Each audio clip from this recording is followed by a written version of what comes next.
আমরা আশা করছি শিক্ষার্থীরা ঐক্যবদ্ধ শিক্ষার্থী জোটের পক্ষ থেকে আমরা যে ইস্তেহার দিয়েছি এবং আমরা যে প্রস্তাবনাগুলো দিয়েছি আমরা প্রত্যেকটাই বাস্তব উপযোগী এবং এক্সিকিউটিভ প্ল্যান আমরা ইতিমধ্যে হাজির করেছি। শিক্ষার্থীরা গত 1 বছর জুড়ে আমরা যে শিক্ষার্থী বান্ধব এবং ছাত্র বান্ধব কাজ করেছি এবং শিক্ষার্থীরা আমাদের যে সততা, আমাদের যে দক্ষতা, আমাদের যে নেতৃত্বের গুণাবলী সেটার উপর ইতিমধ্যে তারা আস্থা রেখেছে। আমরা যেখানে গিয়েছি তাদের স্বতঃস্ফূর্ত আমরা রেসপন্স দেখতে পেয়েছি। আমরা বলছি আমরা বাংলাদেশে জুলাই বিপ্লব পরবর্তী নতুন ছাত্র রাজনীতি বিনির্মাণ করতে চাই এবং ছাত্র রাজনীতি হবে মার্কেট প্লেস অফ আইডিয়া। আমরা আইডিয়া নিয়ে যাব, আমাদের মধ্যে পলিসি ডায়ালগ হবে, ডিবেট হবে, আমাদের মধ্যে মেধার প্রতিযোগিতা হবে। তো সেই ধরনের রাজনীতি আমরা 1 বছর জুড়ে আমরা প্রমাণ করে দেখিয়েছি এবং আপনারা যদি আমাদের জোটের দিকে খেয়াল করেন,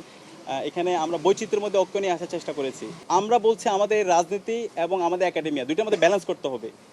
এই দুইটার মধ্যে ব্যালেন্স কিন্তু আমাদের যারা প্রার্থীরা আছে তারা ইতিমধ্যে তারা প্রমাণ করেছে। তো সেই ধরনের যদি আমরা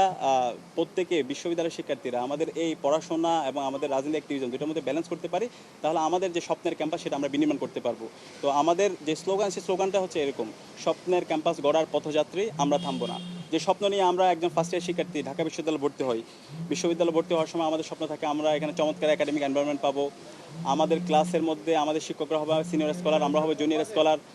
আমাদের লাইব্রেরি ফ্যাসিলিটিস থাকবে, আমাদের শিক্ষক নিয়োগ প্রক্রিয়াটা হবে মেরিটোক্রেসির ভিত্তিতে এবং আমাদের আবাসন সংকট থাকবে না, আমাদের খাদ্যের অনিরাপত্তা থাকবে না, স্বাস্থ্যের অনিরাপত্তা থাকবে না এবং আমাদের অনাবাসিক যে শিক্ষার্থীরা আছে তাদের পরিবহন নিয়ে তাদের ভাবতে হবে না, উন্নত পরিবহন থাকবে এবং আমাদের বোনদের জন্য একটা নিরাপদ ক্যাম্পাস হিসেবে গড়ে উঠবে। তো সেই ধরনের একটি স্বপ্নের ক্যাম্পাস বিনির্মাণ না হওয়ার আগ পর্যন্ত আমরা থামবো না, আমরা আমাদের লড়াই চালিয়ে যাবো ইনশাআল্লাহ। আমি ঢাকা বিশ্ববিদ্যালয়ের সকল শিক্ষার্থী ভাই বোনদেরকে অনুরোধ করব, আসন্ন ডাকসু নির্বাচনে আমরা দেখতে পাচ্ছি বিভিন্নভাবে নির্বাচনে ভয়ভীতিকর পরিস্থিতি তৈরি করার জন্য বিভিন্ন পক্ষ চেষ্টা করছে। এলাকা থেকে বিভিন্নভাবে ফোন দিয়ে হুমকি দেওয়া হচ্ছে অথবা জোর জবরদস্তি করা হচ্ছে পরিবারকে। আপনারা বিশ্ববিদ্যালয়ের শিক্ষার্থীরা, মেধাবী শিক্ষার্থী, কোনো ধরনের এ ধরনের হুমকি, কোনো ধরনের এলাকার কারো ফোন দ্বারা পরিচিত না হয়ে বরং সৎ, দক্ষ, আদর্শ, দেশপ্রেমিক এবং শিক্ষার্থী বান্ধব কাজের সাথে যারা জড়িত ছিল, জুলাইয়ের আকাঙ্ক্ষাকে যারা ধারণ করে, সেই সমস্ত নেতৃত্বকে আপনারা বাছাই করে নেবেন এবং সেই জায়গায় আমরা বিশ্বাস করি আমাদের ঐক্যবদ্ধ শিক্ষার্থী জোটের আমাদের যে নেতৃত্ব, আমরা দৃঢ়ভাবে বলতে চাই জুলাই বিপ্লব এবং জুলাই বিপ্লব পরবর্তী 1 বছর জুড়ে শিক্ষার্থী বান্ধব যতগুলো কাজ হয়েছে, ক্যাম্পাসে ওয়েলফেয়ারমূলক যতগুলো কাজ হয়েছে, বিশ্ববিদ্যালয় প্রশাসনকে বাধ্য করার জন্য আমরা 63 দফা সংস্কার দিয়েছিলাম বিশ্ববিদ্যালয়কে নতুনভাবে ঢেলে সাজানোর জন্য এবং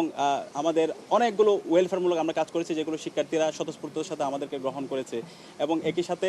জুলাইয়ের আকাঙ্ক্ষাকে ধারণ করে, শহীদদের আকাঙ্ক্ষাকে ধারণ করে আমরা অসংখ্য কালচারাল প্রোগ্রাম করেছি, প্রদর্শনী করেছি, শহীদ পরিবারের কাছে গিয়েছি এবং আহত পরিবারের কাছে গিয়েছি, তাদের ট্রিটমেন্টের জন্য আমরা কাজ করেছি। তো আমরা বিশ্বাস করি শিক্ষার্থীরা গত 1 বছর জুড়ে জুলাইয়ের আকাঙ্ক্ষাকে যারা ধারণ করেছে এবং শিক্ষার্থী বান্ধব এবং ছাত্র বান্ধব যারা কাজ করেছে, যারা তাদের সততার পরিচয় দিয়েছে, তাদের দক্ষতার পরিচয় দিয়েছে এবং তাদের নেতৃত্বের যারা পরিচয় দিয়েছে তাদেরকে বেছে নেবে এবং এই জায়গায় ঐক্যবদ্ধ শিক্ষার্থী জোট তাদের কথা এবং কাজের মাধ্যমে তারা সেটা প্রমাণ করেছে এবং আমরা বিশ্বাস করি আসন্ন ডাকসু নির্বাচনে ঐক্যবদ্ধ শিক্ষার্থী জোটের উপর ঢাকা বিশ্ববিদ্যালয়ের শিক্ষার্থীরা আস্থা রাখবে এবং এর মাধ্যমে আমরা আমাদের যে স্বপ্নের ক্যাম্পাস, সেই স্বপ্নের ক্যাম্পাস একটি নিরাপদ ক্যাম্পাস, সেই নিরাপদ ক্যাম্পাস বিনির্মাণের দিকে আমরা আমাদের যাত্রা শুরু করব।